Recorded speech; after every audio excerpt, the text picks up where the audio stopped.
Hey out there. Well, I'm not done talking today. This is September 12th, 2015. Too much on my mind. I'm thinking about doing maybe a week in review from the Alex Jones channel, because as I watch that show and I try to catch everything that's reported there's so much information that I feel almost overwhelmed. I spend a good percentage of my awake time listening to the different guests they have on, the different reports and reporters, and Alex's opinion and take on everything. And I've learned a heck of a lot over the years. And it was actually watching Alex Jones at work that kind of inspired me to, start my own video blog and, put in my 2 cents, because, there's a lot of reasons. Even though, I may have very, very few views, that's fine.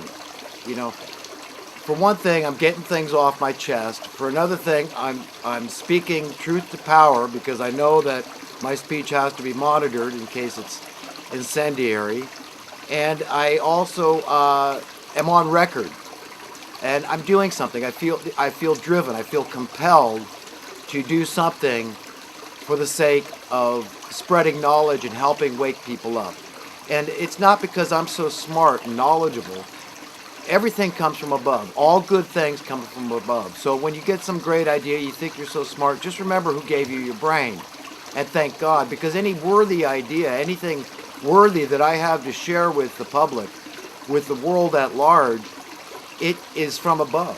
It is because God has granted me this information, and I have accepted it. It's a two-way street, because, you could get all the information in the world poured into your lap, but unless you accept it and go forth and become a vehicle, a conduit to convey that knowledge and information, what you have received, to others, then it's dead. It's like Scripture says. It says, that faith without works is dead. So I've got to do something. I'm driven by the Spirit of God to do something, to intervene in whatever little human puny way I can, which to me is very minuscule in the scheme of things. But you know what?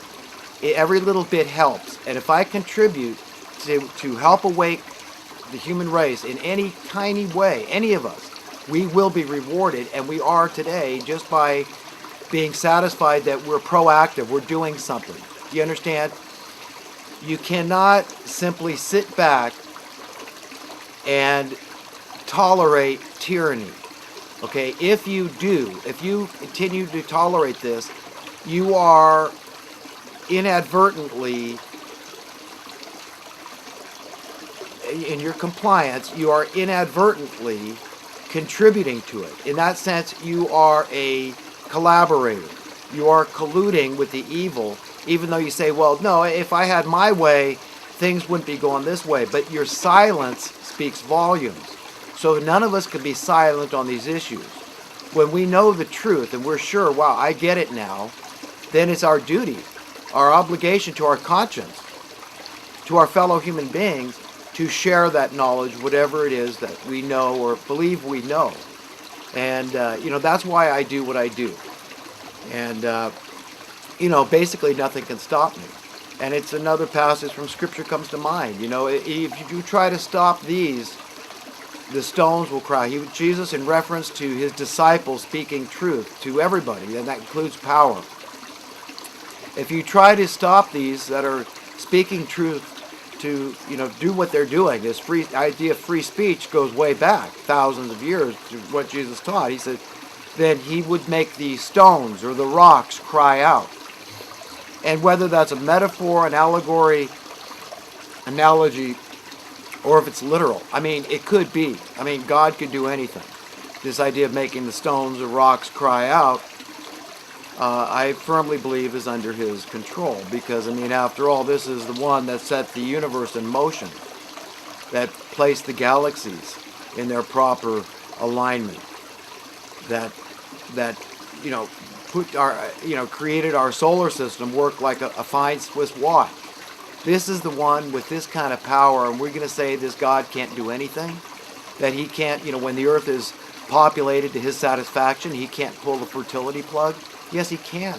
But yet, look at how all these people, these influential people like Bill Gates, they get behind vaccinations when he openly talks about the need to reduce the Earth's population. And do we have a right to be cynical about, him wanting to vaccinate the world? Okay? Do you understand where the resistance comes from out there to putting fluoride in the water when clearly on the bag of sodium fluoride, this toxic waste, you got the skull and crossbones on it, and then the GMO food, we got these people that are creating this Franken food that don't want us to even know what's in our food. They don't even want people that refuse to put these poisons in their food to be able to tell the public. So you could say all day that we can trust the system and the merchants and minions thereof, but look, we've got very good reason, very sound, solid evidence to say no. You need to get your own information, and you need to resist wherever you need to resist, and it doesn't matter what that means. I mean, if these people want to kill us, I'm not going to march off to camp like in Germany or something, Nazi Germany, and I don't recommend anybody else do that. But you see, they can take our bodies, they can kill the body, but they can't kill the soul and the spirit.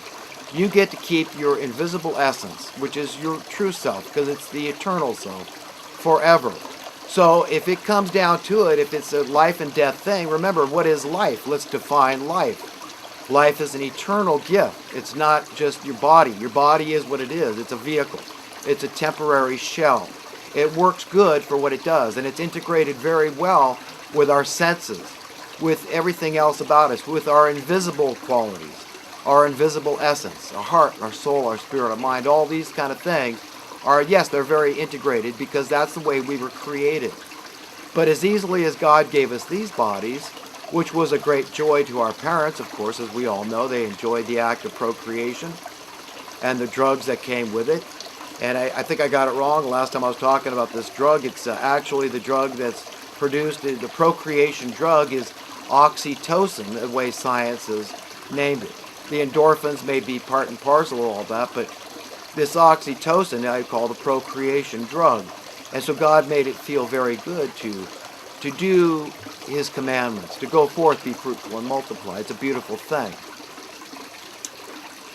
So anyhow, we're doing the right thing. It's okay to have children. And understand this, some people will say, well, you shouldn't have children if you can't afford them, if you're going to end up on welfare or whatever it is. Who knows what one day brings? What do they say? We're all living one paycheck at a time. We're one paycheck away from homelessness. The more than half the people in America are one paycheck away from homelessness. And then we talk about, hey, they're going to condemn the welfare. Remember, we don't condemn the welfare recipients. That's condemning the poor. The God of the Bible is a champion of the poor. Remember, this is blaming the effect. Look into Cloward and Piven. So if you want to blame correctly. Blame the cause, not the effect. That's easy. You see, and you've been trained to blame the effect because that's easy. It's so easy to focus. Well, it's right here. It's these people. They're taking, and they're not giving. Okay, these people, you want to condemn them. They're not, they're takers, not givers. They're moochers. They're leeches. But let's look at who has really stolen the wealth of the nation. The poor people spend everything they make. So it goes right back into the economy. Okay, they're not the ones hoarding it. They can't save anything. They don't make enough to save. So it all goes right back into the economy. So it is improper and illogical to blame the poor for the problems anywhere, not just in America, but all over the world. It's not their fault. It's unsound economic policies, like in Greece. They're not working enough. What do you mean they're not working? There's not enough work to do. They're willing to work. You got a willing workforce, and like Adam Smith said, this is every nation's greatest single asset. Understand where the wealth of a nation resides. It's in a willing workforce. So it's the labor class, the working class. It is in the poor, the working poor. Don't blame the poor. Blame those that cause them to be poor through theft. That's it, by cheating the poor. That's how the rich people run in the world. These uber wealthy, the multi-billionaire class, they don't care. These people are egotistical, narcissistic, self-serving.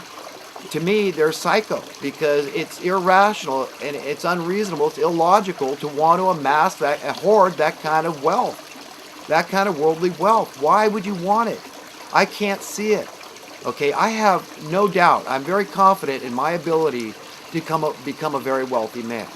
I'm a very intelligent man. I am very capable in doing many things. I can learn anything I want to learn in short order. Anytime I've gone to get school, if I'm determined to learn the subject matter, I'm quite capable of learning it when it comes to math, science, economics, anything else. So I have no doubt in my ability to go out there and conform to the system and make a fortune, even in just real estate, which I know very well. I could get my broker's license. If I was going to get into a business like that, I would change the face of real estate. That's what I'd want to do. I'd say, I'm not going along. I'd say, you know what? At least I'm going to get my broker's license. I'm going to open up shop, and I'm going to say, I'm going to create an adversarial relationship. First thing I do, I'm going to say, well, I'm going to point to attorney relationship. Look at this. You got the prosecuting attorney working for the state that wants this guy nailed to the cross. It's in their interest. This brings money into the judicial system, right? The more people they jail, it's a business. You know, we got the judicial industrial complex, the crime industrial complex. We got the educational industrial complex. We've got the poverty industrial. It goes on and on and on. There's one complex after another. You got the real estate industrial complex and all the people working therein, the lending industrial complex, and it's all part and parcel. All these people collude. We've got the political government industrial complex. So we've got a behemoth. We've got a monster at our hands. But the way I would do it is I would say, look, it's only logical. You got a defense attorney, you got a prosecuting attorney, then you've got a dedicated broker, real estate agent that is going to represent just the buyer's interest. That's it. I do not deal with sellers. It's an adversarial thing. I don't want to know you. I don't want to talk to you. It's about getting the price as low as I can for my client, the buyer. So that's it. If I decide to go back to school, I've already had my 4-year California real estate license. I can easily go get my broker's license and go out there and open shop and make a killing. But like I said, I probably wouldn't be accepted. It just, when you try to do something that goes against the grain of the system, you understand you become a pariah, an outcast. People don't want to do business with you. So a lot of companies say, well, we're not going to deal with this guy. He's just, all he cares about is a buyer. And often a real estate agent, you'll find they'll represent both the buyer and the seller concurrently at the same time. It happens over and over again. And that's it should not be like that, because the interests are diametrically opposed. The seller wants to get as much bread as he can, right? And the buyer wants to save as much bread as he can. So, logically speaking, it seems like, wow, what a great idea. That's going to revolutionize the industry. But will I be accepted? It's kind of like trying to beat Jesus. This whole idea that, Jesus came to the earth and he was every man's friend. Every man. He was on everybody's side. And that's the guy I want to imitate and emulate. I want to be like Jesus. I want to be like the nicest dog at the dog park. I want to be everybody's friend. I want to be on everybody's side. But at the same time, I've got to speak my mind. I've got to get things off my chest. I've got to speak the truth. I've got to say, look, let's come together and see this is a collective problem and it affects us on an individual basis. And the reason you can't enjoy your prosperity fully while you're only experiencing 10% of the enjoyment you could get from, your beautiful automobile is because it's exclusive. It's like a privilege. It's selective. And that is what's taking from you. And the only way you're going to get to the bottom of it and be able to enjoy your prosperity 100% is if everybody can have that same car, if that's the car they want. And believe me, they don't all want that car. A lot of them wouldn't want that car. They want this car. And this guy wants this car. She wants that car. We want different models. We don't all want super-powered, high-performance cars, whatever the case.